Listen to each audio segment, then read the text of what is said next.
Hiya. So, Zinzi, how are you? I'm great. Good morning, Betty. Morning. So this is just a taste of what's trending for this first hour, all right? A taste. A taste. We are going to talk about what's happening in Aleppo. What do you use, Zinzi?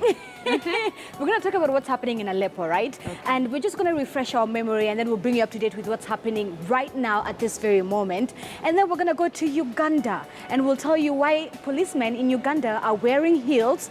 And thereafter, it was the meetup that Kanye West and Donald Trump had. What was that all about? So if you're keeping up with the Kardashians, or should I say Kanye West in this case, we have all the details. Yep. All right. That was a very, very I weird saw that, but time. the picture I saw on the internet, you know, it's, oh, my belt.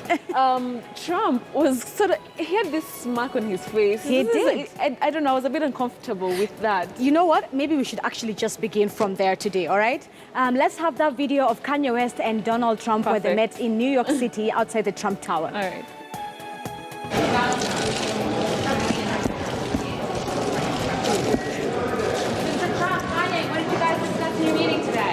Just friends, and he's a good man. Doing well. Long time.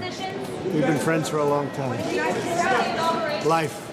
We discussed it. Running in 2020. Do you think that's something you still want to do in light of this meeting? Kanye, are you considering performing at the inauguration this year? Kanye, no comment about your meeting with the president-elect. This is the president-elect of the United States. Nothing to say? I just want to take a picture right now. Do you wish you were voting for him, Kanye? And you take care of yourself. I'll see you soon. All right?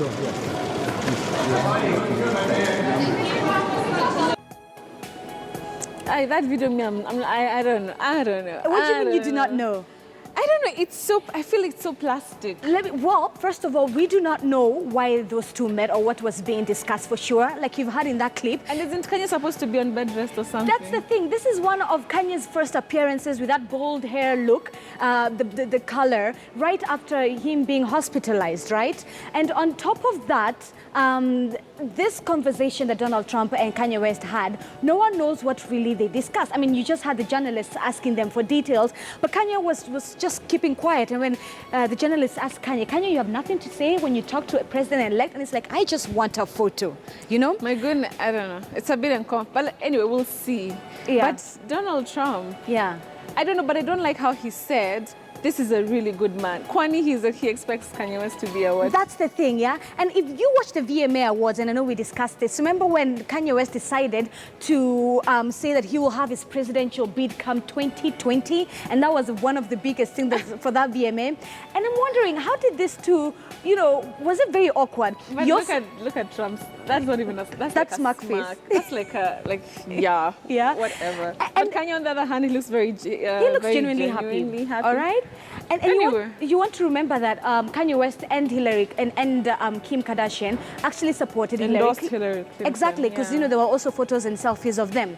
Now get this, Kanye West has also mentioned quite a number of times that he will work with President-elect Donald Trump. All right, How? and he's whatever sectors that they might clash. That this is good. It's an ambassador of sorts. I don't know, something like that. Kanye West, an ambassador. Wait, I mean, you know, if Donald Trump is the president of the United States, anything is actually possible. All right. All right. So we still do not have the details. The details of that conversation are unknown, but we'll keep our eyes on that and also keep our eyes on Kanye West. I mean, this is one of his first public appearances after him being hospitalized after that rant. He seems to have added a bit of weight, so... All right. Okay. Away from that, let's now take you to what's next on our board. Aleppo, all right? We've talked about Bana so many times. Remember Bana, the little girl who would always post videos on Twitter and Instagram and mostly Periscope of how and what is happening in Aleppo. These are the key details of Aleppo right now as we speak. Earlier this year, we've been, for the past 4 years actually, and this year it has been so heavy, we've been seeing Aleppo in the news, right? And we know what has been happening. In August, we talked about Omar, the little 5-year-old boy who was, we talked about it. Now that little boy amongst very many other children. Never forget that picture. We can't. event, right? They brought the world to a standstill. The children of Syria literally showed us what's happening in Aleppo, all right?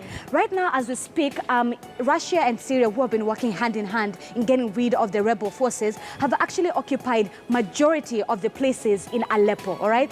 This is an illustration of what is happening, and so it gives you that image, it paints for you that image, all right? Just a very quick update. We know the rebel forces in Syria have only left with a very small part of Aleppo to get rid of, all right? Now, Syria and Russia have been working hand in hand, as I earlier told you, and they've managed to occupy 90% of the land in Aleppo, meaning the rebel forces only have a small part of that portion. But what is happening, I know. I'm gonna cry. What is happening is that they've been asked to let civilians, the 500,000 that are left within that small eastern part of Aleppo, to flee, all right? Let's take a look at some of the videos the people have been posting, doctors, teachers, journalists, of what seems to be their goodbye messages. Now, these are videos that have been posted on Facebook, Twitter, Periscope, just to give you a feel of what has been happening there, all right? Anyone who can hear me, we are here exposed to a genocide in the besieged city of Aleppo. This may be my last video. Acid militias are maybe 300 meters away. No place now to go.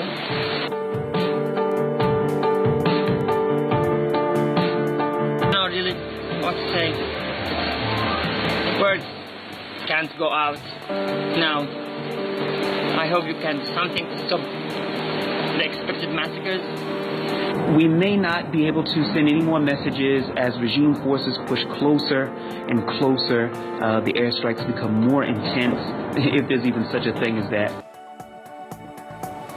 So those were just a mix-up of some of the videos that we are getting from Aleppo and what's happening there. And the thing, right?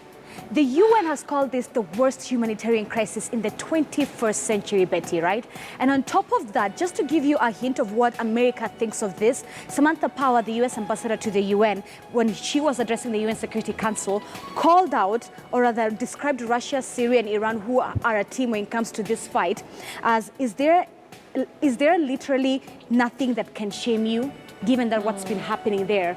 Russia, and that was just to address Russia, Iran, and Syria. Is there anything that can literally shame you? That was Samantha Power, the US ambassador to the UN, when she was addressing the United Secretary. Let's talk about this image. This image... Okay, my heart is... I know, but I don't even have strength anymore. I know, but stick with me, because we've got to talk about this. It's important. This image was taken... These are women in Turkey, all right? They're holding fake dolls covered in blood, quote to quote, but it's just for them to give attention, to bring attention to the children and the women who are in the middle, especially children that we've seen this year, in the middle of this war. Yeah, so about 500,000 people are still left, and only 150 will be able to be evacuated. So we'll be keeping an eye on Aleppo. 150,000? Yeah. Okay. All right. All right, away from Aleppo, My heart is just sunken. I know. Allow me to cheer you up a little bit, guys. Let's go to Uganda. I don't know if you've seen this image on Facebook or Twitter or social media in general. Yeah. Men in Uganda walking in heels. And you might be asking, what is this all about? It's under a campaign known as Walk a Mile in Her Shoes. And the whole point, yes, I can see you want to say something, First Betty. things first, those heels are not high enough. Are you serious? Yo, you guys, we do 6 inches. that's like I think 2 inches. That's nothing. Yeah. But I get the concept, which is amazing. It's really impressive. And the whole idea of these men in Uganda walking on the streets in heels is just to bring attention to gender-based violence on women and children and even men, all right? This is towards the end of the 16 days of activism that has been happening across the world. Yeah. And it's just not this men. Even police officers came out with their uniforms and wore heels and walked on the streets of Uganda to bring attention. So you know what I say to that? Kudos, Uganda. That's really cool. I mean, I mean, look at that. Men in their police uniform, working with women in their heels and clutch bags, walk a mile in her heels just to bring attention to gender-based violence. Yeah, this is really, I mean, it's important Power to to have them. some sort of conversation around that. This is interesting, really, because I look at this guy. Which here. one? This one here. This one at least you can. This one is like 3 inches. This so one, not this too bad. Not too bad. All right, but we want to know what your thoughts are on the Uganda walk, on Aleppo, and on Kanye and Donald Trump meeting. Yeah. Yeah, would love to hear Well, from you guys. those are interesting topics, but I know that deeply Aleppo affected by what is happening in Aleppo, and because the children there. Bana, the girl who tweets, I mean, there's a time that, you know, their house was hit by the airstrike. Yeah. And she said that she didn't know if we would ever hear from her again. Yani, it's just crazy. I know, but every single time she will tweet or she'll put a video and you're like, okay, so Bana and her family are okay. Yeah. So, yeah. Wow. Okay, so we should be very, very grateful that we have peace here in Kenya. We should. Yeah? All right, so we want to finish our first hour of News Center. We thank you so much for staying with us. We cannot do this without you, obviously. True. And so Zinzi is going to be joining me in the second hour as we continue taking a look at what's trending at that time. But for now, though, we want to take a break. Don't go away. News Center comes right back. And remember, like I mentioned, we have quite a number of top stories that we're following up for you. So don't go away. We'll be right back. All right.